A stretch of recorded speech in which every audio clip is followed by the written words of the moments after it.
U.S. Drug Enforcement Administration will move to reclassify marijuana as a less dangerous drug. That is coming from the AP reporting as this is a historic shift to generations of American drug policy that could have wide ripple effects across the country. The DEA's proposal, which still must be reviewed by the White House Office of Management and Budget, would recognize the medical use of cannabis and acknowledge it has less potential for abuse than some of the nation's most dangerous drugs. However, it would not legalize marijuana outright for recreational use. The banning of marijuana began with racism toward the Hispanic community. Controlled Substances Act was passed in 1971. Drugs were grouped into 5 schedules based on their medical use, potential for abuse, and dependence liability, how easy it is to get hooked.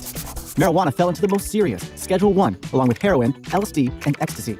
However, the anti-marijuana movement began long before that. The anti-weed propaganda began with Mexican immigrants in Texas border towns who were largely associated with the drug despite no evidence that they were using the drug. As the popularity of marijuana grew, so did racist attitudes towards brown people. The Marijuana Act of 1937 banned the use of marijuana federally despite objections from the American Medical Association.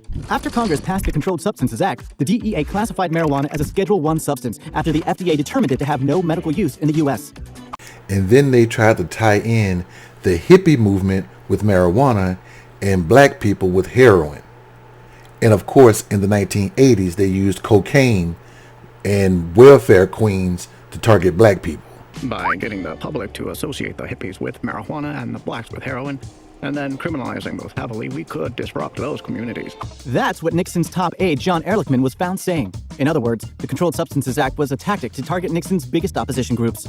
Despite recent state laws decriminalizing and legalizing marijuana, the Controlled Substance Act is still the law of the land nationally. If federal authorities want to nab you for breaking its weed laws, there are consequences. The MORE Act could change things, though. It would remove marijuana from the Controlled Substances Act and expunge some pot-related criminal records. But it would need to pass Congress in order to become law of the land. Now, I've never smoked marijuana a day in my life, although I've had veteran affairs doctors say they would prescribe me marijuana if it wasn't a Schedule 1 drug.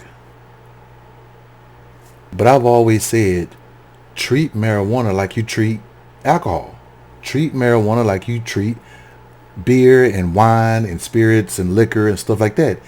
Give people DUIs if they are high behind the wheel of a car or heavy machinery. You can regulate marijuana just like you regulate cigarettes, alcohol, and all other consumables. But I think the real reason why no president wants to fully get behind legalizing marijuana is because they don't want to be responsible for any negative connotations that it'll bring. They don't want their legacies to be tarnished by being the first marijuana president. It's like when the presidents didn't want to admit that Vietnam was a failure, and we could have got out of Vietnam back in the 50s, but we ended up going all the way to the 70s. We spent 35 years in Vietnam because no president wanted to admit that it was a failure. For reference, see the Pentagon Papers.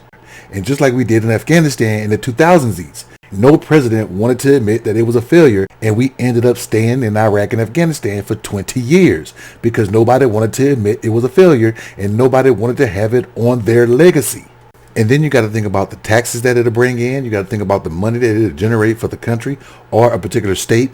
I think it'll be good for the country to regulate marijuana and treat it like alcohol. What do you think?